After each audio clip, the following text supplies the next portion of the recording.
And Gabe, you've done some reporting, and you have new reporting with the Biden team and about how they are dealing with what they call these cheap fake videos. What are they telling you, and how big of an issue is this? This is something that I think is going to increasingly become on the radar for a lot of Americans. Yeah, that's right. And this election cycle especially, over the last couple of weeks, there's been an uptick in these types of videos that have been posted, and Biden campaign has been responding more aggressively. And yes, as you said, we spoke with a Biden campaign official at their headquarters in Wilmington, Delaware, and this comes as both sides are fighting this online war ahead of the debate aggressively, trying to own the narrative. The video went viral faster than usual. President Biden at the G7 summit in Italy, surrounded by world leaders, appearing to wander off before being pulled back to the group by the Italian prime minister. In reality, another camera angle showed the president was actually trying to greet skydivers who just finished a demonstration. But the Republican National Committee and conservative media quickly amplified the first angle, falsely claiming the president was meandering. The Biden campaign is calling it a, quote, cheap fake. What is a cheap fake?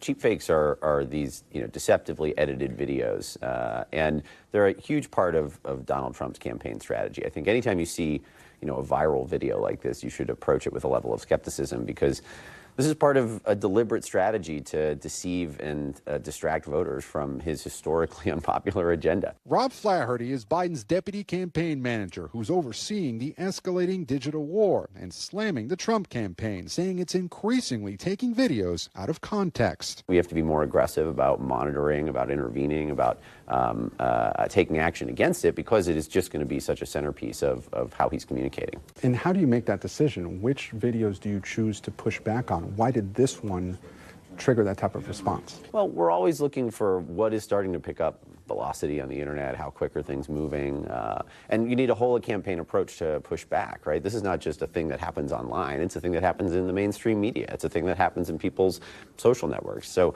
we need to bring every tool to bear to be able to push back, because these things are going to be coming in so frequently and so hot and heavy, because it is such a feature of Donald Trump's strategy, because this is what he talks about when he has nothing else to run on. That G7 video is among a string of clips that some Republicans say raises concerns about President Biden's age and abilities, like this clip of President Biden standing still for several seconds on stage at a Hollywood fundraiser until former President Obama leads him off stage. And another where he also stood still as people danced around him during a Juneteenth celebration.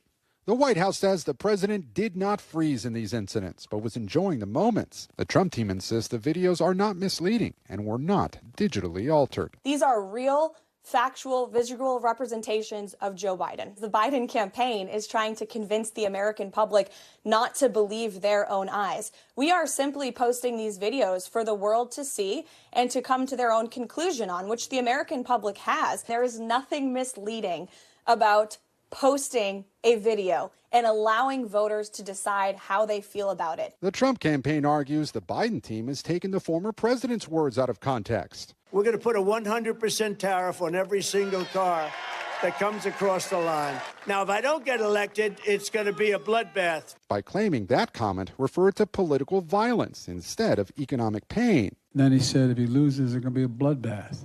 It's called the bloodbath hoax, taking my words completely out of context. There's always been misinformation during campaigns, but this election cycle, cyber experts expect much more of it, including AI-generated deepfakes.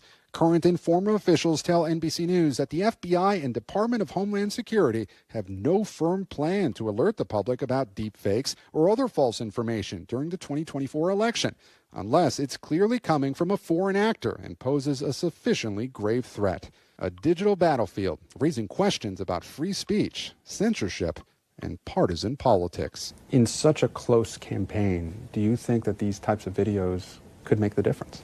Well, in a close campaign, anything can make a difference. But with these videos in particular, we have to be vigilant because they are going to come at us quickly and frequently. And that's why people watching at home need to be skeptical of things that they see going viral, because these things are not there by accident. And a big question will be, Peter, who in fact will decide what is misinformation and what isn't. You heard the reporting there that the Biden administration, the FBI, Homeland Security don't have a firm plan to alert the public about false information. But it's a big question as this campaign moves into these next few months, Peter. Thanks for watching. Stay updated about breaking news and top stories on the NBC News app or follow us on social media.